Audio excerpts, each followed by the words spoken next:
Um, Merong nagaganap na epidemic ngayon sa ating bansa at lumalala ang epidemic na ito. It's about time na lahat tayo magtulong-tulungan para magamot itong malalang epidemic na for me. Example, recently, merong bus driver na nahuli ng mga pasahero habang nagmamaneho, nag-online gambling.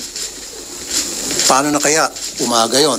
Paano na kaya kung sa gabi wala nakitang pasahero, nag-online gambling siya, nabangga, disgrasya. Meron pang jeep driver na nahuli din ng mga pasahero na nag-online gambling habang nagmamaneho. And meron pang sa PTEX ata yun, ni-raid ng mga pulis lahat ng mga bus drivers lulong sa online gambling. Napakarami ng taong lulong dito sa online gambling kasi napakadali ma-access. As a matter of fact, sa programa ko sa Wanted sa radyo, hindi ko na mabilang recently yung puntahan ng mga magulang na nareklamo, yung kanilang mga asawa, anak, especially mga estudyante, hindi na napag-aral, napupuyat, at nangungupit na sa kanilang mga magulang para lang makapag-online gambling. Especially itong scatter. Sobrang lala na. Something has to be done. That's why I'm filing a bill na total stop. Hindi yung regulated. Hindi yung strictly regulated. For me, no. It has to stop. Grabe na. Kailan tayo titigil kung bagsak na ang ating bansa, ang ating lipunan? We have to step on the brakes right now. And with your help kayo sa media, ma-disseminate properly itong information na ito para sa kalaman ng lahat na meron tayong sakit sa ating lipunan sa pamagitan ng epidemic, kung tawagin ko, itong online gambling. Go ahead, please. Sir, kasi may ilang senators din na nag-file na ng bill on online gambling but they want strict regulation lang kasi kapag total ban, baka magkaroon ng underground operations lang, sir. So, allow it but with stricter regulations po. Like, hindi pwedeng 18 and above, yung mga ganun, sir. Ay, 18 and below, I'm sorry. Okay, well, inahangaan ko yung mga kasamang senador na nagsabing strictly regulated itong online gambling. Pero ako, in my opinion, kailan talaga total ban. Yung sinasabing baka mag-underground, nandiyan naman nating kapulisan, nandiyan yung ating NBI, nandiyan yung ating PNP. Anong ginagawa ng kanilang mga intelligence funds para tugisin kung sino itong mga nag-underground? As simple as that. Let them do their job. Otherwise, tanggalin mo yung mga pulis na hindi trabaho. Sir, when you say total ban, lahat, pati accredited ng PAGCOR, sir? Lahat, pati accredited ng PAGCOR. Kasi, tingnan nyo, kahit na paslit, nakakapagsugal, very accessible itong online gambling. Why not put a stop into it? As it is, may problema na nga tayo sa mga kasino. Ang dami ng kasino left and right. Magpapatayo ng kasino. In fact, balita ko, may magkakaroon ng kasino pa sa Boracay. Kung saan-saan na, pinapayagan na magkaroon ng kasino. Problema na yan as it is. Marami nang sisirang buhay, mga negosyante, dahil nalululong sa sugal sa kasino. Now, here comes online gambling na hindi lamang mga adults ang nalululong, kundi ang nakakatakot dito, mga kabataan, estudyante, as young as 10 years old, 9 years old, naglaro ng scatter. Hindi nakapag-aral, hindi nakapagtulog, hindi nakatulog, kumukupit sa kanilang mga magulang para makapag-scatter lamang. Ano to? Anong klaseng bansa meron tayo ngayon? Grabe na. At bakit to pinapayagan ng PAGCOR? Kaya nga I'm calling, yung sinasabi ng PAGCOR, for now, itigil na rin muna yung ads sa mga online gambling. Galing ako sa bahay ko, papunta rito, binilang ko, 7 ang billboard ng online gambling.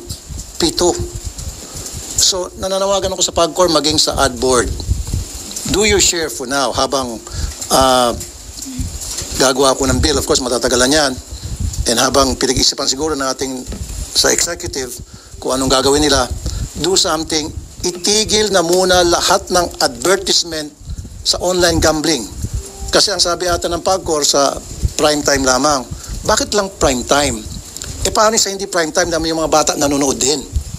So dapat tigil yan sa TV, radio, newspaper, social media, lahat. Kung nagawa natin yan sa sigarilyo, remember dati sigarilyo left and right, may advertisement yan. Lahat ng platform sa media, napatigil. So bakit hindi natin mapatigil itong sa online gambling? Kung gustuhin ng PAGCOR, kaya nilang gawin. May kasabihan nga, kung gugustuhin, maraming paraan. O may paraan. Kung ayaw, maraming dahilan o may dahilan. Yun lang yun eh. Paano naman, sir, yung mga celebrities na kilalang kilala, tapos sila pa talaga yung nag-endorser? Yun nga, nakakalungkot nga. I don't have anything against those celebrities. Siguro sa kanila, trabaho lang, walang personalan. Pero ang hindi kasi alam din itong mga celebrities na nag-endorse itong online gambling na maraming nasisira. Who knows, baka mga kamag-anak nila, kakilala nila, mahal nila sa buhay, ay nalululong na sa sugal na ini-endorse nila mismo sa kanilang social media accounts or sa TV or radio. Sir, paano yun? May mga malalaking tao daw, including lawmakers, ang engaged sa online gambling operation. Very good. That has to be investigated. Dapat imbestigahan. Sino yung mga politiko, sino yung mga malalaking opisyal na involved sa online gambling, online gaming? Di sampahan ng kaso ombudsman. Sampahan ng kaso Sandigan Bayan. Find out who these people are. Kung illegal yung operation, pero kung legal, sir? Kahit na sabihin natin legal, dapat ang mga politiko ay nagsisilbi sa taong bayan. Ang pangit naman, yung kanilang pinagsisilbihan, yun yung tinatamaan ng kanilang negosyo o yung kanilang involvement, yun yung nasisira yung pamilya. Yun yung nawawasak yung pamilya dahil nalululong sa sugal.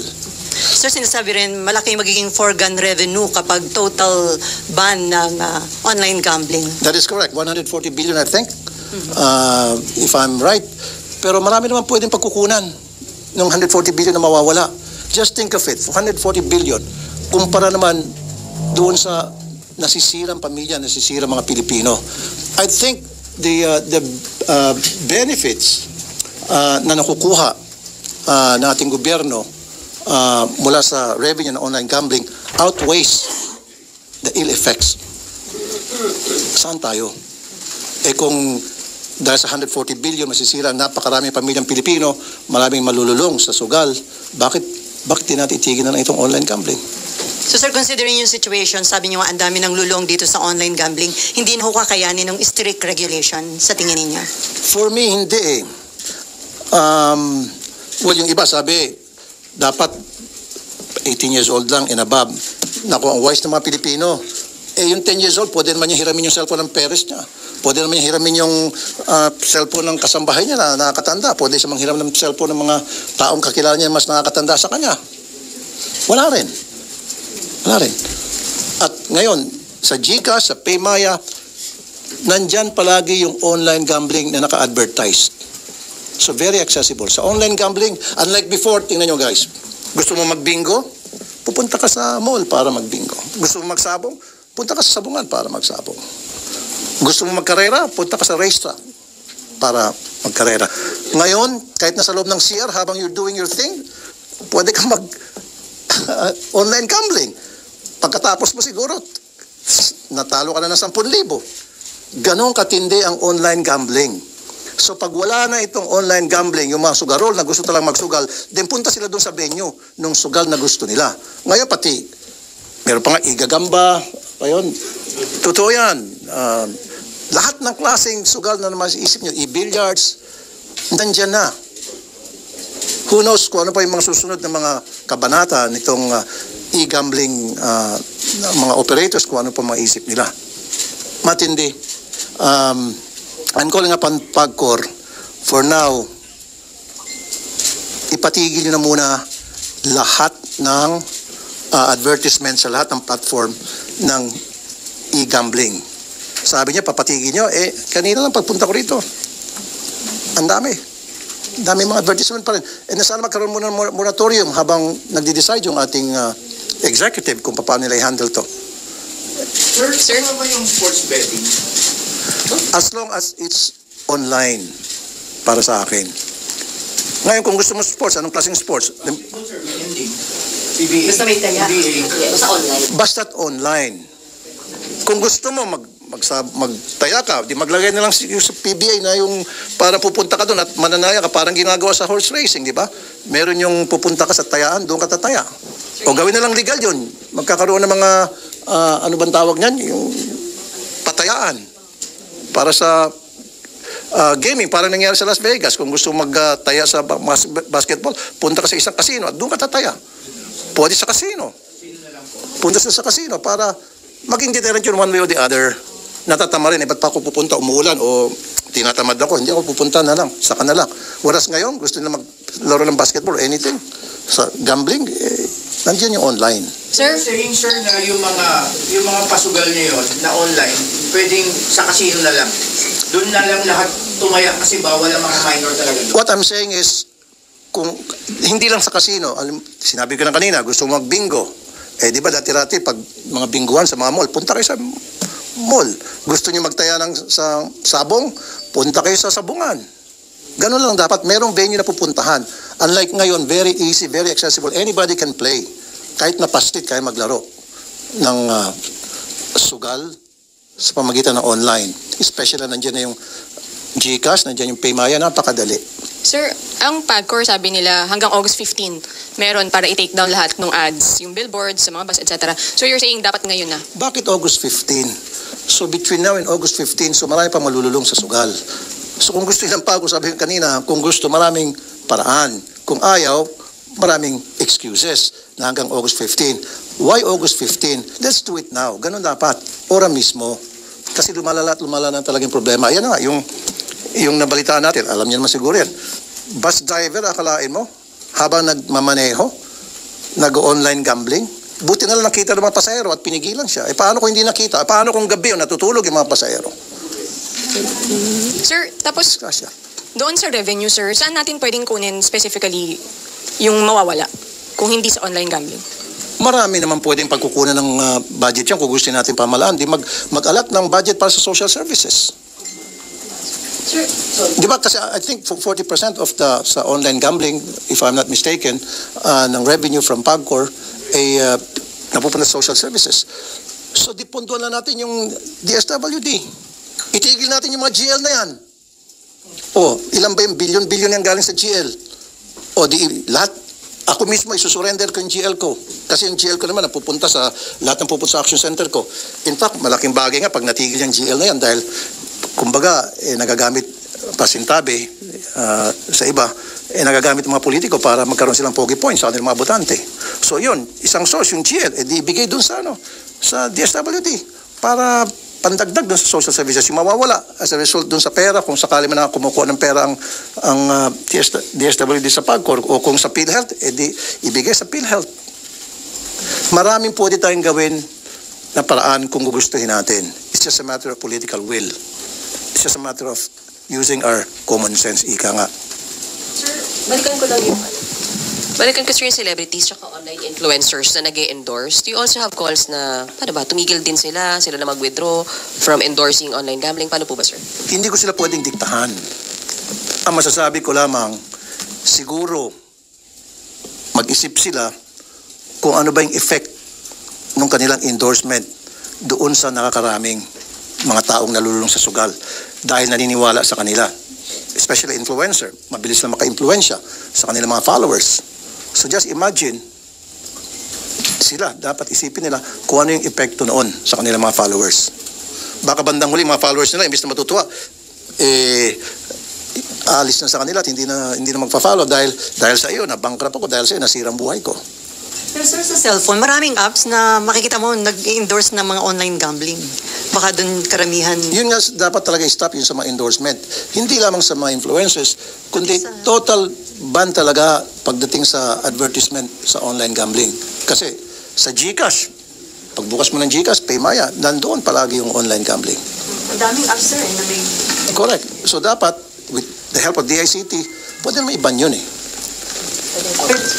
Pero sir, do you think mabilis makakapasa itong proposed bill tungkol sa total ban ng online gambling? Considering na sino yung mga tao behind it. Let's be practical. It will take some time. Dahil maraming haharang, maraming pipigil, maraming maglalabi. And you know how powerful they are. These people behind. Ikaw na mismo nagsabi, may mga malalaking taong nasa likod niyan. Of course, isa yun sa mga tututol. But at least we're doing something. And we're gonna fight for it. And for the meantime, habang wala pa yon, I'm calling upon PAGCOR. I'm calling upon AdBoard, DICT. Magtrabaho naman kayo. Sir, committee niyo ba yung mag-hear nito about online gambling? It's not my committee. Franchise bill, sir. Walang franchise, walang kinalaman sa committee ko itong sa gambling. Dahil ako sa public services ako sa DMW. So what I can do is, when I file a bill, file a resolution, pag hinir, then that's the time na siguro magkakaroon ng marami akong support. In fact, I know for a fact na 4 ata na mga senador ang ayaw din sa online gambling. Kaya lang iba sa kanila gusto regulated. Pero ako, strictly regulated. Pero ako, kung ako talaga, total ban. You're filing the bill today, sir. O filed na po? Wala pa. In fact, dinadraft pa ng legis ko na that will be, kasi nakapag-file na ako ng 2 sets 20. So another 10, so 30 bills ang pa-file ko. So kasama dun sa 30 sa third batch na ipa-file ko. Can you say within this week niyo po mapafile ito, sir, yung sa online gambling? The next week. Total ban. May pakiusap po ba kayo sa mga e-wallet services? Kasi isa sila sa mga dahilan kung ba't sobrang dali mag-online sugal. Yung iba nakalink pa yung account nila dun sa platform ng online sugal. Kaya ang daling mag-cash in, ang daling mag-cash out. Alam mo, yung mga may-ari ng e-wallet, kahit na anong klaseng pakiusap mo, kahit na lumuhod ka, hindi ka pakikinggan yan. Kasi kumikita sila dyan, halos bread and butter nila yan eh. So ang kailangan talaga is legislation para wala silang pwedeng gawing rason. Pag may batas na, wala silang magawa. That they have to follow, otherwise, may kalalagyan sila. Sir, other issue? Okay. Ay, may nag-raise ng hand dun sa dulo. Yes, sir. Sir, nabanggit nyo epidemic na. Kung nagawa ng Pangulo yung executive order sa POGO, bakit hindi tayo manawagan sa Pangulo na maglabas ng executive order pagbawal itong online gambling, sir? Thank you, sir. Thank you for that very good question. Hindi ko pwedeng diktahan o pagsabihan ng ating Pangulo dahil may separate of powers, executive siya, legislative ako.